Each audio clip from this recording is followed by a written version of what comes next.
Hey gang, how's it going? This is Nate on the Stone, and welcome to this latest episode of The Rolling Stone.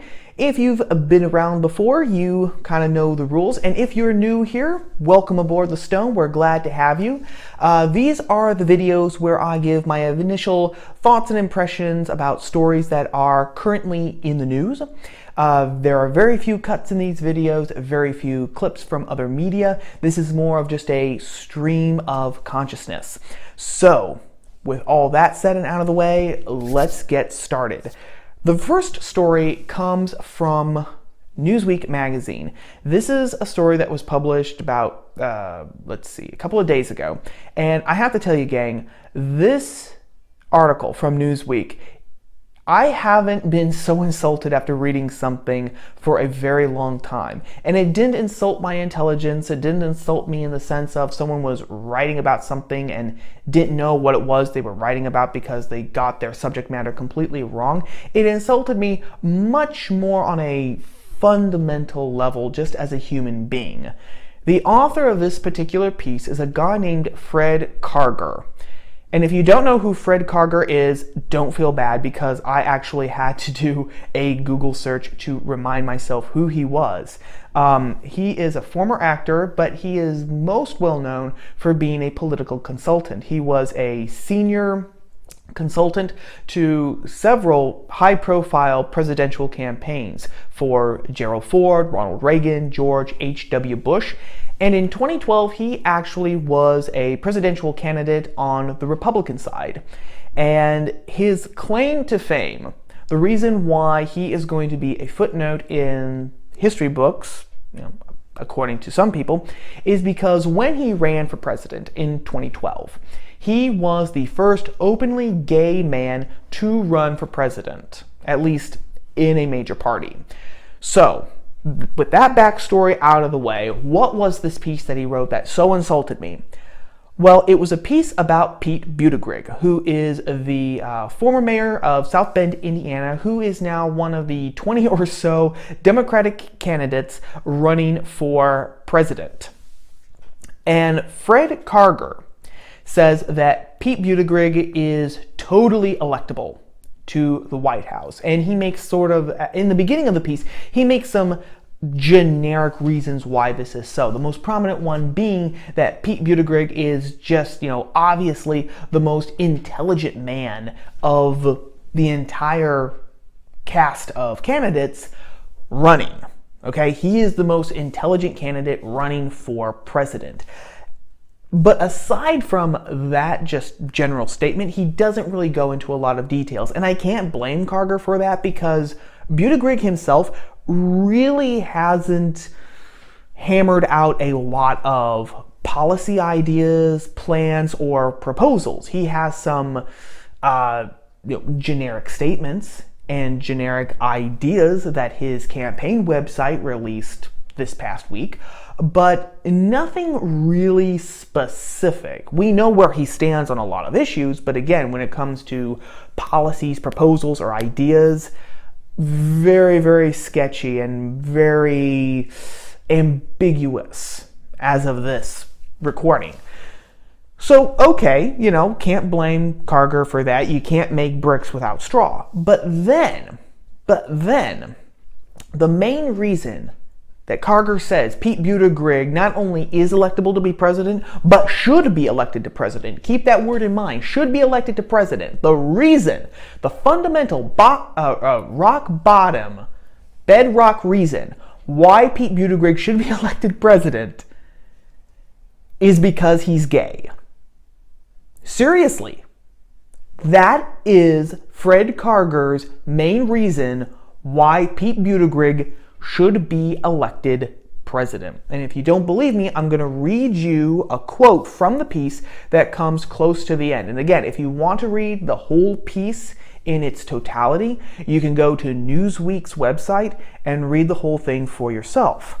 But towards the end of his piece, Fred Karger says this, quote, "It's time for the gay community to step up to the plate. We are faced with what Pete likes to say is a once-a-century occurrence. I agree. We have a real chance to elect the first openly gay president of the United States." Unquote. quote. Now, this is just a recycling of the historic moment argument. And I am sick to death of the historic moment argument. This was most prominently seen in 2008 when Barack Obama was running for president, because everyone was saying that we have to elect Barack Obama to the presidency because that means that we will have the first black president of the United States. You know, what a historic moment, the first black president of the United States.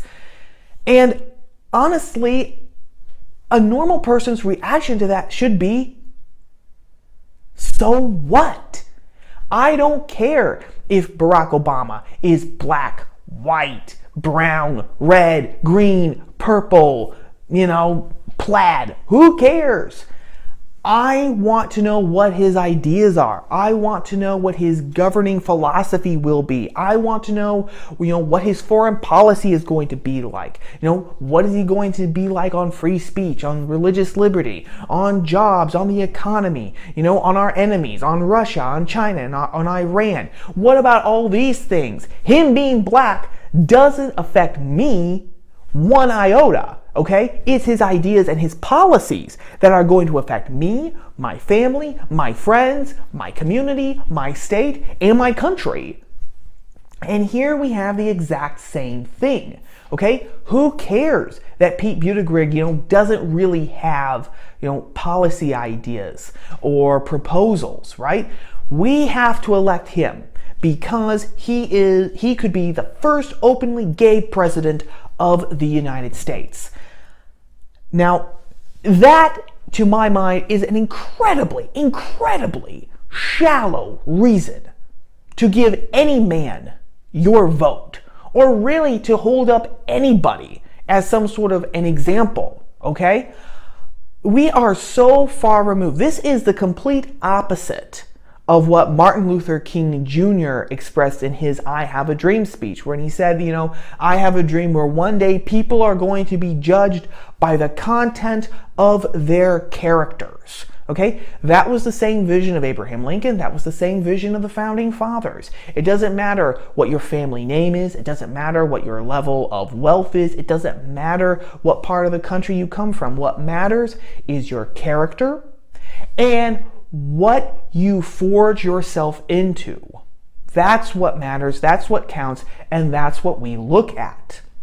And I understand throughout history, people have had lofty goals, lofty ambitions, like this. We're going to judge someone based on their character, not, how they look, not what club they belong to, not based on their annual income.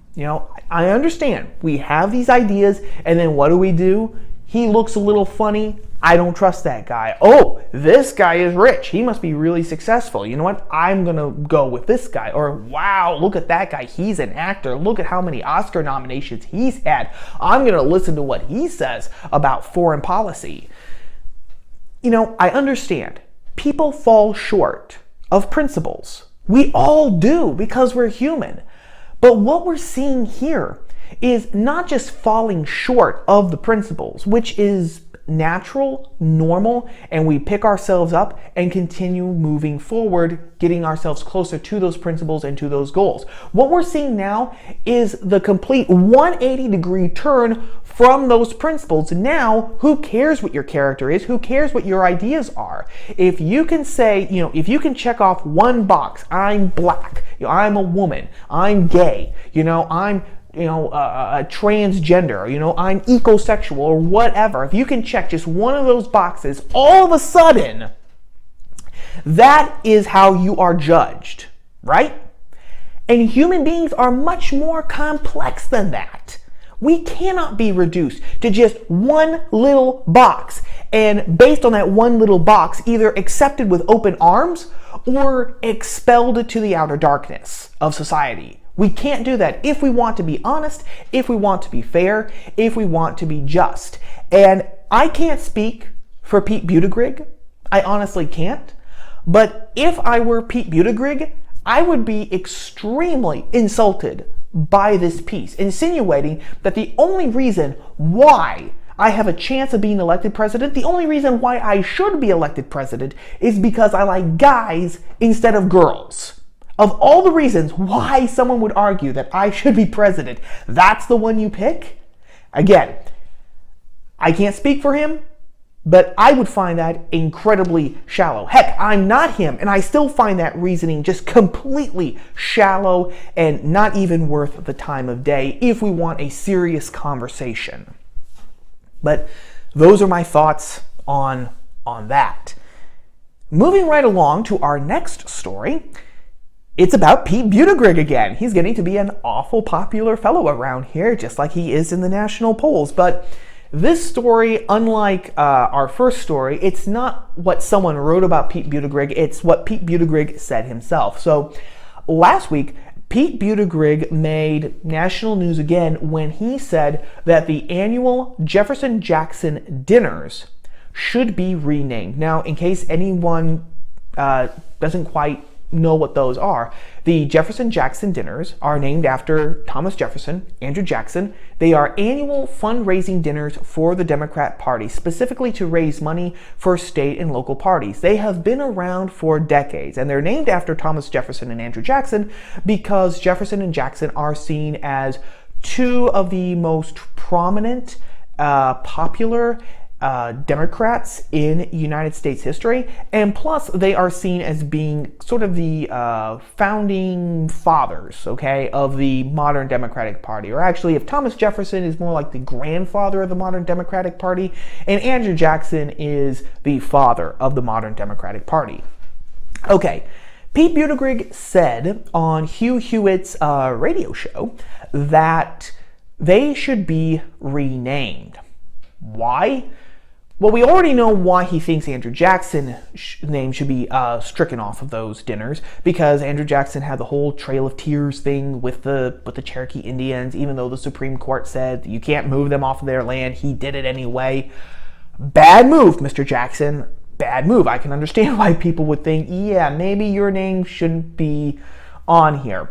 But Buttigieg didn't really talk about Andrew Jackson. Interestingly, he talked about Thomas Jefferson. And Pete Buttigieg said this, quote, "There's a lot, of course, to admire in his, Jefferson's, thinking and his philosophy. But then again, if you plunge into his writings, especially his notes on the state of Virginia, you know that he knew slavery was wrong. And yet he did it," unquote. And he continued by saying, quote, "Over time, you develop and evolve on the things you choose to honor," unquote. And then he went on to say that, naming a public dinner, naming something after someone is a huge honor. So the reason why Thomas Jefferson's name should be struck off these annual dinners that have been around in the Democratic Party for generations now is because Thomas Jefferson wasn't just a racist, wasn't just a slave owner, he was a hypocritical slave owner because he knew slavery was wrong and yet he continued to practice it.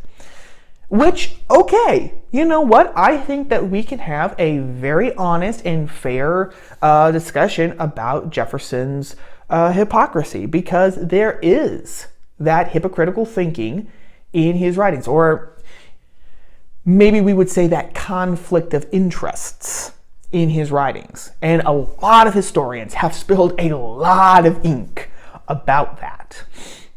But a fair conversation could be had for that. But interestingly enough, okay, that, being a hypocritical slave owner, that is justification enough for Buttigieg to have Jefferson's name removed from these dinners. But however, he made it very clear a few days later that he's not calling for Jefferson's name to be removed anywhere. He actually said, no, I think that we should keep the Jefferson Memorial. I don't think Jefferson's name should be wiped out of the history books or anything, but it's just these other things. Moving forward, we should name public events and things after other Democrats. And he listed JFK and Barack Obama.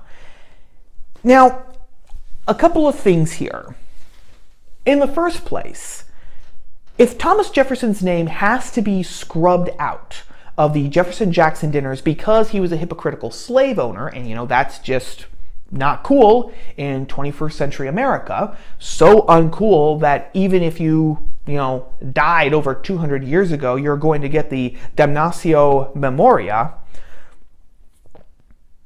Why shouldn't we remove his name from the Jefferson Memorial, right? If Jefferson isn't worthy of being honored with these dinners or in public events moving forward, why should he be honored here, right? It's still the same man, right? Why should he be honored? And secondly, and these next 2 points all hinge on one thing, and I'm just going to list in very brief Cliff Note version some of Jefferson's accomplishments, okay? Lawyer, plantation owner, farmer, we all know that. Author of the Declaration, yes, we know that. Wartime governor for Virginia. Envoy of the United States to France. First Secretary of State under the Washington administration. Second Vice President under John Adams's administration. Third President of the United States, in which, by the way, the United States beat the Barbary state pirates and purchased the Louisiana territory. Kind of important there.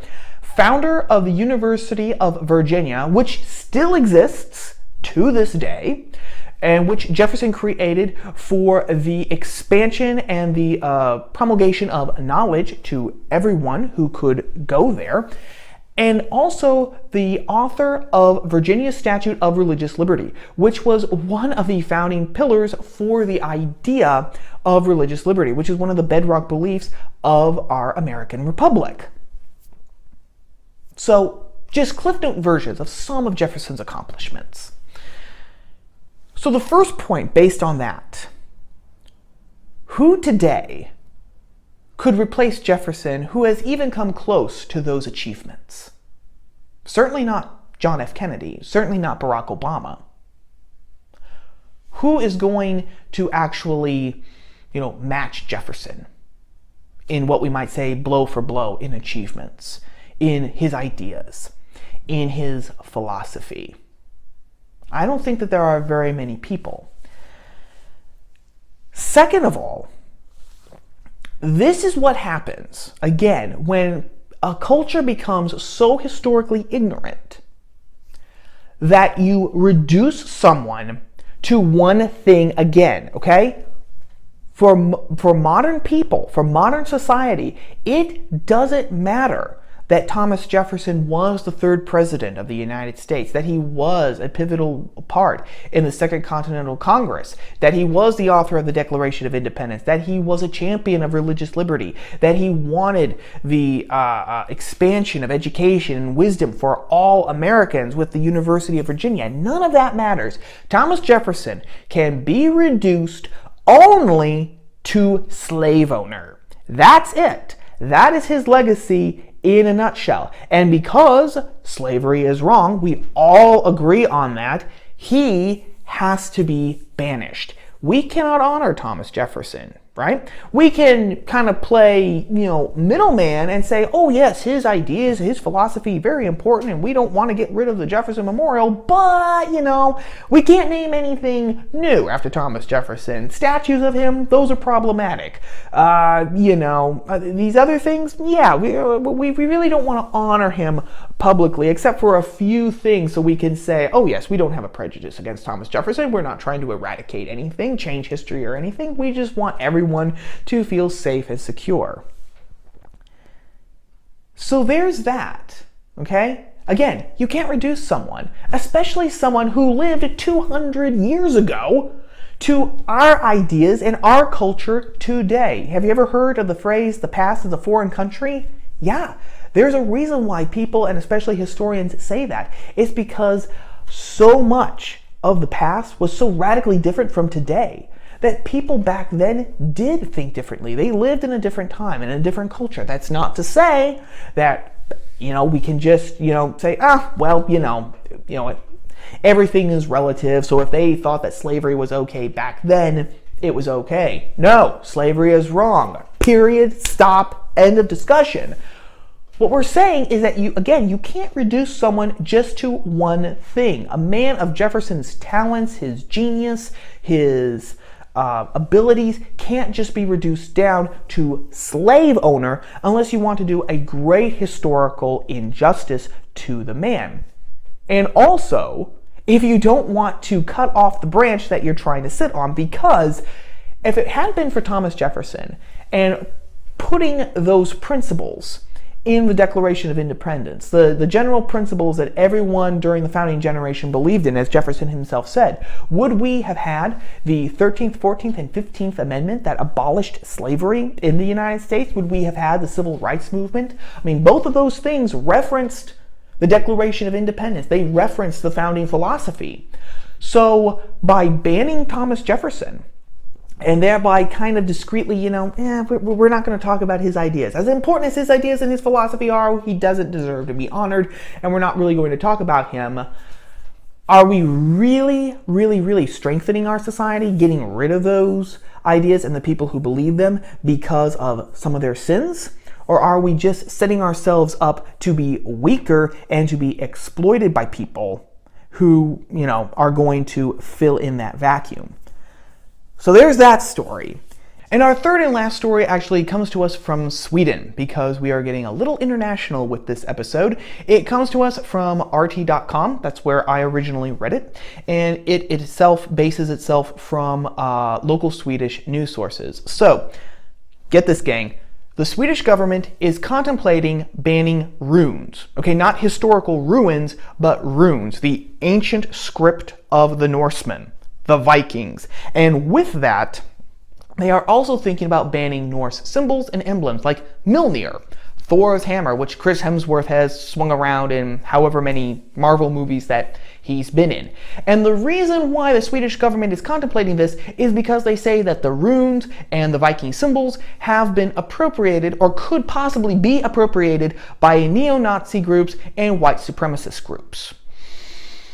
A couple of things here. First and foremost, there is nothing racist, explicit or implicit, in the runes or in Viking symbols at all. And if any jackass tries to actually say that, oh no, we have used the runes or we've appropriated these symbols, for our neo-Nazi white supremacist ends, we can all just very calmly say, well, someone of your mental caliber would come to an idiotic conclusion like that.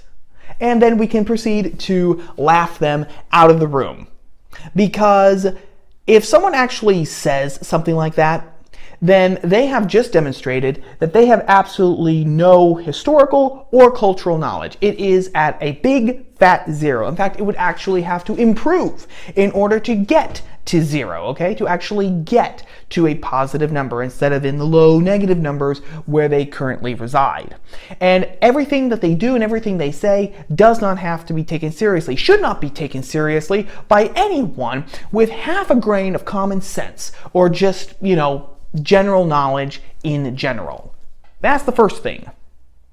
The second thing, ideas can only be fought with other ideas. Ideas can't be fought by banning ideas. So let's take a hypothetical situation. Let's say that, neo-Nazis and white supremacists are appropriating the runes and the Viking symbols and using it for their own nefarious purposes, okay? There are right now a ton of people in Sweden, and just worldwide, who love Viking culture, love history, and they want to defend the runes and the symbols by saying, no, these things don't mean anything racist. This is not, some platform for the white race, okay? These are actual historical and cultural relics of the past, and we are going to fight for what they actually mean, for what they actually stand for. Now, if the Swedish government has its way, those people, those good people, won't be able to do that. And so they are going to be, in effect, really handicapped when they are fighting for the meanings of this script and these symbols. And what happens when that occurs is that the only people who are going to be using the runes and the symbols are going to be the neo-Nazis and the white supremacists. Because do you really think that they're going to stop using it just because the Swedish government claims that they're outlawed? I don't think so. Only the good people are going to be hindered by this law, which means that if the good people who understand what the runes and the symbols actually mean and want to inform people and fight for those things, if they're muzzled or if they are greatly handicapped, then the only people who are going to have the loudest voices are going to be the neo-Nazis and the white supremacists. So it makes no sense on that score either. And the third and the final thing is that I just came across a few days ago a quote from a man named Stanley Fish, who said that language has an infinite capacity for appropriation, which is just a big fancy way of saying that anyone at any time can take a word, a phrase, a symbol, an emblem, a gesture, and give a meaning to it, can just whip one right out of thin air. So very literally, just to give a very silly example to demonstrate this, some guy could come around and say, I know that the thumbs up symbol is a universal symbol of affirmation, everything's good, I'm ready, let's go do it, great plan, etc., etc., etc. And I'm going to say that this is a symbol of patriarchy. This is a sign for misogynists and sexists to identify each other and to let each other know that men are just infinitely superior to women and that they're basically just our servants. Okay? That's a ridiculous example, but it could happen. Okay? Now, the solution to that, again, is not to amputate everybody's thumbs. It is, again, to fight for the actual meaning of that gesture. But here's where we get into the problem. If language is infinitely capable of being appropriated by anyone, what are governments who are so determined to keep everybody safe, what are they going to do? Are they going to ban all words, all symbols, all gestures, or are they just going to whittle everything down so that the only things that we can say, the only gestures and symbols that we can use are the ones that have been government approved? And when that happens, yeah, we might be safe from the neo-Nazis and the white supremacists, but are we going to be safe from the government who has now complete control over our forms of communication? We're not just talking about in the digital world, we're talking about just in everyday life. Our words, our turn of phrases, our gestures, our symbols, because that is a great deal of power. But those are just my initial thoughts on that story. So I have been talking long enough, gang. So hope you have a great weekend. Take care, everyone. And I will see you on Tuesday on Top of the Stone. Ciao.